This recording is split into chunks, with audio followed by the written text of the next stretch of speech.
What makes the Beatles the greatest band to have ever existed? I was half an hour looking for the sugar.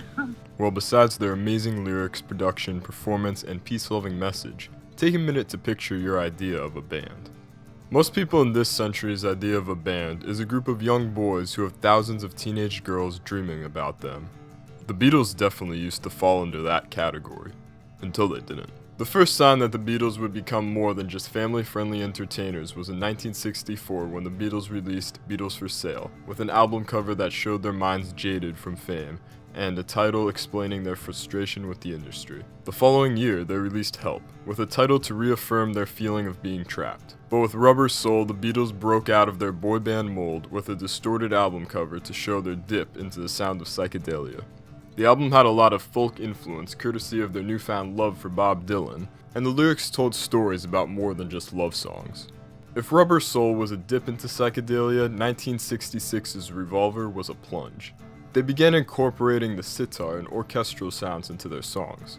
The closing track, Tomorrow Never Knows, sounds completely avant-garde even to this day.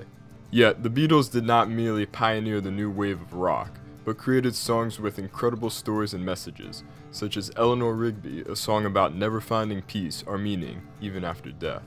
For most artists, having the commercial success of Hard Day's Night and the critical success of Revolver would have been enough to happily retire, knowing you had made an impact, or to keep releasing music and fade into obscurity. But the Beatles kept on progressing and growing more famous.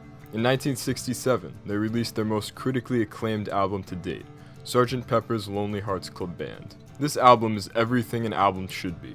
Conceptual, creative, avant-garde, meaningful, and yet still incredibly enjoyable. That same year they released Magical Mystery Tour, which was not as good of an album, but contained some of their best songs ever, Strawberry Fields and I Am the Walrus. And still they followed these albums up with more incredible albums such as The White Album, Abbey Road, and Let It Be. The big takeaway from all of this is why do boy bands seem to never take the route of the Beatles, either becoming famous and then breaking up, or already being conscious yet never reaching the success of a pop star. This trend stays relatively the same with artists such as Drake seeming to sacrifice their emotion and avant-gardeness for hit-making, or already being very conscious in making your music with a message so enjoyable that most people recognize its greatness, like Kendrick.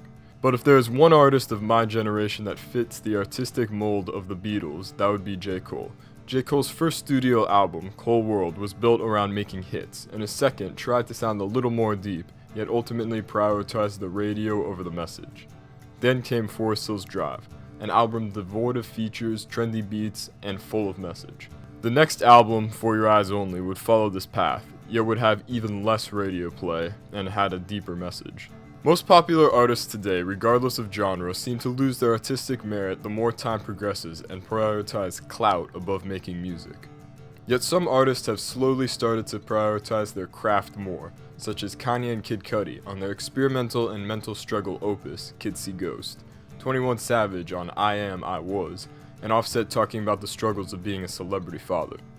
The question still, however, remains if any artist will ever reach the same level of fame and acclaim that the Beatles reached. Only time will tell. Thank you guys so much for watching. Let me know what you thought of the video down in the comment section down below. Leave a like and subscribe if you want more content.